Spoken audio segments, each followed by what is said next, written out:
السلام علیکم ویورز، امید کرتا ہوں آپ سب خیریت سے ہوں گے۔ اللہ تبارک و تعالیٰ آپ سب کو سلامت رکھے۔ تو آگے بڑھنے سے پہلے ویڈیو کو لائک اور چینل کو سبسکرائب کر دیجئے گا۔ ایک بٹن دبانے سے جو ہے ہماری ہیلپ ہو جائے گی۔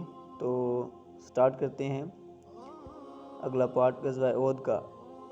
چونکہ ابن ابی جو ہے وہ واپس جا چکا تھا، تو ابن ابی کا قول سن کر خزرج میں سے بنو سلمہ اور اوس میں سے بنو حارثہ نے دل میں لوٹنے کی ٹھہرائی، مگر اللہ تبارک و تعالیٰ نے ان کو بچا لیا۔ چنانچہ قرآن کریم میں ہے اذ ہمت طائفتان منکم ان تفشلا واللہ ولیہما، جب قصد کیا دو فریقوں نے تم میں سے یہ کہ نامردی کریں، وعلی اللہ فلیتوکل المؤمنون، اور دوست دار تھا ان کا اللہ، اور اوپر اللہ کے پس چاہیے کہ توکل کریں ایمان والے۔ اب حضور نبی کریم رؤوف الرحیم صلی اللہ علیہ وسلم کے ساتھ 700 آدمی اور 2 گھوڑے رہ گئے۔ آپ نے ابو خثیمہ انصاری کو بطور بطرقہ ساتھ لیا تاکہ نزدیک کے راستے سے لے چلے۔ اس طرح حضور صلی اللہ تعالیٰ علیہ وآلہ وسلم قرہ بن حارثہ اور ان کے اموال کے پاس سے گزرتے ہوئے مربع بن قیظی منافق کے باغ کے پاس پہنچے۔ وہ نابینا تھا۔ اس نے جب لشکر اسلام کی آہٹ سنی تو ان پر خاک پھینکنے لگا اور حضور صلی اللہ تعالیٰ علیہ وآلہ وسلم سے کہنے لگا کہ اگر تو اللہ کا رسول ہے تو میں تجھے اپنے باغ میں داخل ہونے کی اجازت نہیں دیتا۔ یہ سن کر صحابہ کرام رضی اللہ تعالیٰ عنہما اسے قتل کرنے دوڑے۔ حضور نبی کریم رؤوف الرحیم صلی اللہ علیہ وسلم نے فرمایا کہ اسے قتل نہ کرو، یہ آنکھ کا اندھا دل کا بھی اندھا ہے۔ مگر حضور صلی اللہ تعالیٰ علیہ وآلہ وسلم کے منع کرنے سے پہلے ہی سعد بن زید اشہلی نے اس پر کمان ماری اور سر توڑ دیا۔ یہاں سے روانہ ہو کر لشکر اسلام نصف شوال یوم شنبہ کو کوہ احد کے شیب درہ میں قرانہ وادی میں پہاڑ کی طرف اترا۔ حضور صلی اللہ تعالیٰ علیہ وآلہ وسلم نے صف آرائی کے لیے پہاڑ کو پس پشت اور کوہ عنین کو جو وادی قنات میں ہے اپنی بائیں طرف رکھا۔ کوہ عنین میں ایک شگاف یا درہ تھا جس میں سے دشمن عقب سے مسلمانوں پر حملہ آور ہو سکتا تھا، اس لیے آپ نے اس درے پر اپنے 50 پیدل تیر انداز مقرر کیے اور حضرت عبداللہ بن جبیر کو ان کا سردار بنایا اور یوں ہدایت کی، اگر تم دیکھو کہ پرندے ہم کو اچک لے گئے ہیں تو اپنی جگہ کو نہ چھوڑو یہاں تک کہ میں تمہارے پاس کسی کو بھیجوں، اور اگر تم دیکھو کہ ہم نے دشمن کو شکست دی ہے اور مار کر پامال کر دیا ہے تو بھی ایسا ہی کرنا۔ مشرکین نے بھی جو عنین میں وادی قنات کے مدینہ کی طرف کنارے پر شورستان میں اترے ہوئے تھے صفیں آراستہ کی۔ چنانچہ انہوں نے سواروں کے میمنہ پر خالد بن ولید کو، میسرہ پر اکرمہ بن ابی جہل کو، پیدلوں پر صفوان بن امیہ کو اور تیر اندازوں پر جو تعداد میں 100 تھے عبداللہ بن ابی ربیعہ کو مقرر کیا اور جھنڈا طلحہ بن ابی طلحہ کو دیا۔ جب آقا کریم علیہ السلام نے دیکھا کہ مشرکین کا جھنڈا بنو عبدالدار کے پاس ہے تو آپ صلی اللہ تعالیٰ علیہ وآلہ وسلم نے لشکر اسلام کا جھنڈا حضرت مصعب بن عمیر بن ہاشم بن عبد مناف بن عبدالدار رضی اللہ تعالیٰ عنہ کو دیا اور میمنہ پر حضرت زبیر بن عوام رضی اللہ تعالیٰ عنہ اور میسرہ پر حضرت منذر بن عامر رضی اللہ تعالیٰ عنہ کو مقرر فرمایا۔ مشرکین میں سب سے پہلے جو لڑائی کے لیے نکلا وہ ابو عامر انصاری اوسی تھا۔ اس کو راہب کہا کرتے تھے، مگر رسول اللہ صلی اللہ تعالیٰ علیہ وآلہ وسلم نے اس کا نام فاسق رکھا۔ زمانہ جاہلیت میں وہ قبیلہ اوس کا سردار تھا۔ جب حضرت صلی اللہ تعالیٰ علیہ وآلہ وسلم ہجرت فرما کر مدینہ میں تشریف لے گئے تو وہ آپ صلی اللہ تعالیٰ علیہ وآلہ وسلم کی مخالفت کرنے لگا اور مدینہ سے نکل کر مکہ میں چلا آیا۔ اس نے قریش کو آپ صلی اللہ تعالیٰ علیہ وآلہ وسلم سے لڑنے پر آمادہ کیا اور کہا کہ میری قوم جب مجھے دیکھے گی تو میرے ساتھ ہو جائے گی، اس لیے اس نے پکار کر کہا، اے گروہ اوس، میں ابو عامر ہوں۔ اوس نے جواب دیا، اے فاسق، تیری مراد پوری نہ ہو۔ فاسق کا نام سن کر کہنے لگا کہ میری قوم میرے بعد بگڑ گئی ہے۔ اس کے ساتھ غلامان قریش کی ایک جماعت تھی، وہ مسلمانوں پر تیر پھینکنے لگے، مسلمان بھی ان پر سگمباری کرنے لگے، یہاں تک کہ ابو عامر اور اس کے ساتھی بھاگ گئے۔ مشرکین کا علمبردار طلحہ سب سے نکل کر پکارا، مسلمانوں، تم سمجھتے ہو کہ ہم میں سے جو تمہارے ہاتھوں مر جاتا ہے وہ جلد دوزخ میں پہنچ جاتا ہے، اور تم میں جو ہمارے ہاتھوں مر جاتا ہے وہ جلد بہشت میں پہنچ جاتا ہے۔ کیا تم میں کوئی ہے جس کو میں جلد بہشت میں پہنچا دوں یا وہ مجھے جلد دوزخ میں پہنچا دے؟ حضرت علی ابن ابی طالب کرم اللہ تعالی وجہ الکریم نکلے اور طلحہ کے سر پر ایسی تلوار ماری کہ کھوپڑی پھاڑ دی اور وہ گر پڑا۔ حضور اقدس صلی اللہ تعالی علیہ وآلہ وسلم کبش القتیبہ کے مارے جانے پر خوش ہوئے، آپ نے تکبیر کہی، مسلمانوں نے بھی آپ کا اقتدا کیا۔ طلحہ کے بعد اس کے بھائی عثمان بن ابی طلحہ نے جھنڈا ہاتھ میں لیا تو حضرت حمزہ بن عبد المطلب رضی اللہ تعالیٰ عنہ مقابلے کے لیے نکلے اور عثمان کے دو شانوں کے درمیان اس زور سے تلوار ماری کہ ایک بازو اور شانے کو کاٹ کر سرین تک جا پہنچی۔ حضرت حمزہ رضی اللہ تعالیٰ عنہ واپس آئے اور زبان پر یہ الفاظ تھے، انا ابن ثاقل حجید، میں ساقی حجاج عبد المطلب کا بیٹا ہوں۔ اب میدان کا رازار گرم ہوا۔ حضرت صلی اللہ تعالیٰ علیہ وآلہ وسلم کے دستے مبارک میں ایک تلوار تھی۔ آپ صلی اللہ تعالیٰ علیہ وآلہ وسلم نے فرمایا، کون ہے جو اس تلوار کو لے کر اس کا حق ادا کرے؟ یہ سن کر کئی شخص آپ کی طرف بڑھے مگر آپ نے وہ تلوار کسی کو نہ دی۔ ابو دجانہ نے اٹھ کر عرض کیا، یا رسول اللہ صلی اللہ تعالیٰ علیہ وآلہ وسلم، اس کا حق کیا ہے؟ آپ صلی اللہ تعالیٰ علیہ وآلہ وسلم نے فرمایا کہ اس کا حق یہ ہے کہ تو اس کو دشمن پر مارے یہاں تک کہ ٹیڑھی ہو جائے۔ ابو دجانہ نے عرض کیا، یا رسول اللہ صلی اللہ علیہ وسلم، میں اس حق کو اس کے حق کے ساتھ لیتا ہوں۔ حضور صلی اللہ تعالیٰ علیہ وآلہ وسلم نے ابو دجانہ کو عنایت فرمائی۔ ابو دجانہ مشہور پہلوان تھے اور لڑائی میں اکڑ کر چلا کرتے تھے۔ جب سرخ رومال سر پر باندھ لیتے تو لوگ سمجھ جاتے تھے کہ لڑیں گے۔ انہوں نے تلوار لے کر حسب عادت سر پر سرخ رومال باندھا اور اکڑتے تنتے نکلے۔ یہ دیکھ کر حضور اقدس صلی اللہ تعالیٰ علیہ وآلہ وسلم نے فرمایا کہ یہ چال خدا عز و جل کو ناپسند ہے۔ حضرت ابو دجانہ رضی اللہ تعالیٰ عنہ صفوں کو چیرتے اور لاشوں پر لاشیں گراتے دامن قوم مشرکین کی عورتوں تک جا پہنچے جو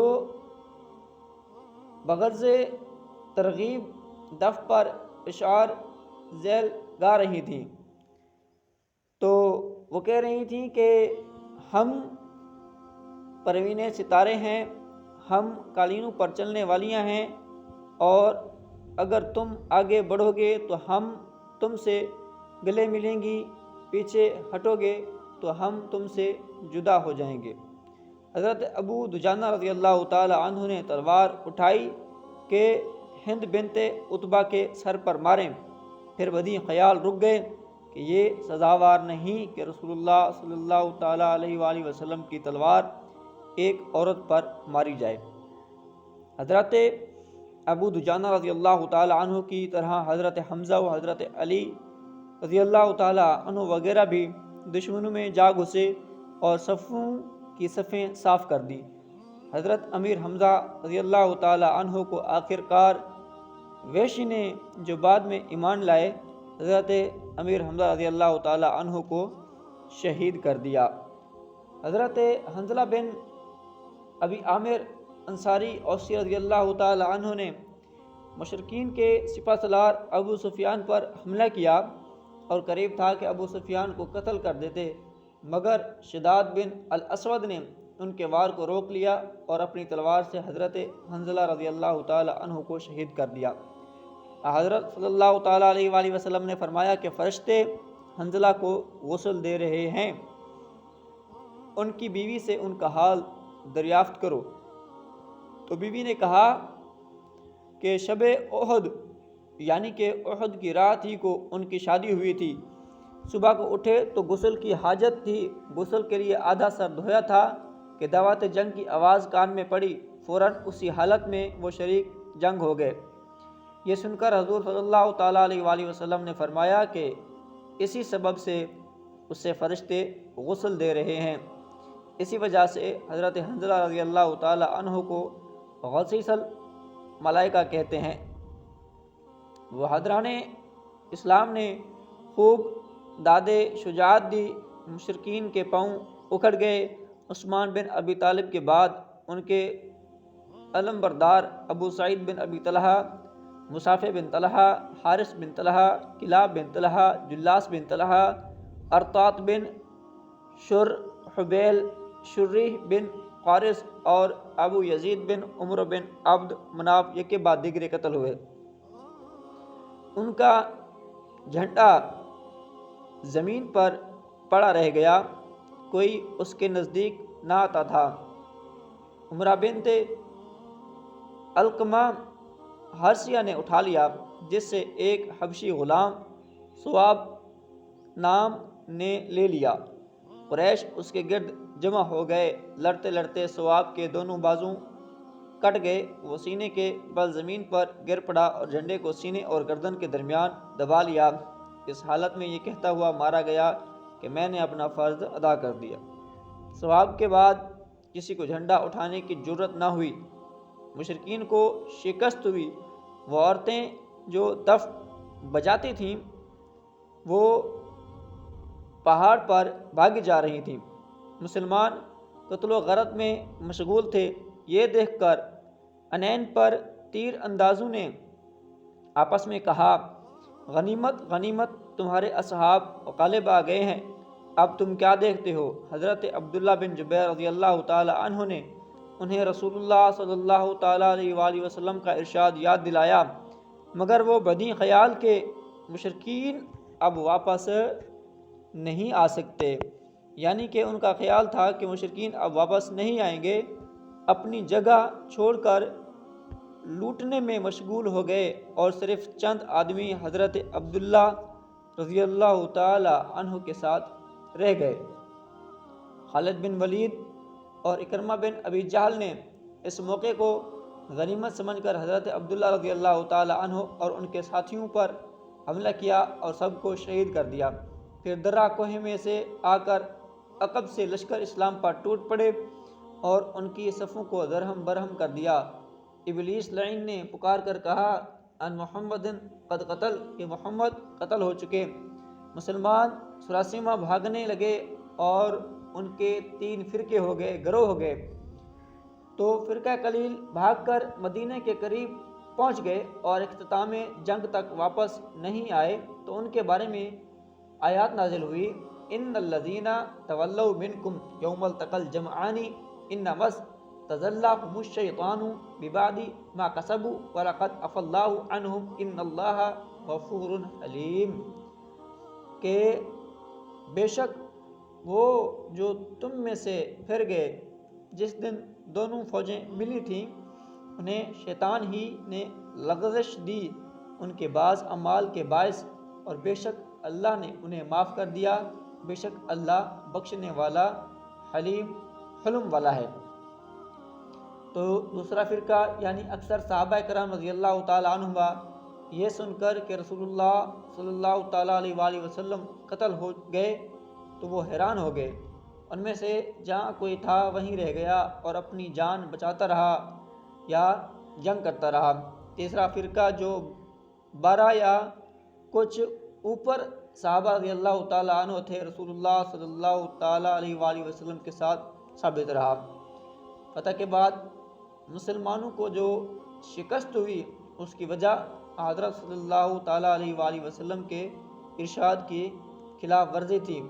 تو جیسا کہ آیات ذیل سے ثابت ہے وَلَقَدْ صَدَقَكُمُ اللَّهُ وَعْدَهُ إِذْ تَحُسُّونَهُمْ بِإِذْنِهِ حَتَّى إِذَا فَشِلْتُمْ وَتَنَازَعْتُمْ فِي الْأَمْرِ وَعَصَيْتُمْ مِنْ بَعْدِ مَا أَرَاكُمْ مَا تُحِبُّونَ مِنْكُمْ مَنْ يُرِيدُ الدُّنْيَا وَمِنْكُمْ مَنْ يُرِيدُ الْآخِرَةَ ثُمَّ صَرَفَكُمْ عَنْهُمْ لِيَبْتَلِيَكُمْ وَلَقَدْ عَفَا عَنْكُمْ وَاللَّهُ ذُو فَضْلٍ عَلَى الْمُؤْمِنِينَ إِذْ تُصْعِدُونَ وَلَا تَلْوُونَ عَلَى أَحَدٍ وَالرَّسُولُ يَدْعُوكُمْ فِي أُخْرَاكُمْ فَأَصَابَكُمْ غَمًّا بِغَمٍّ لِكَيْ لَا تَحْزَنُوا عَلَى مَا فَاتَكُمْ وَلَا مَا أَصَابَكُمْ وَاللَّهُ خَبِيرٌ بِمَا تَعْمَلُونَ۔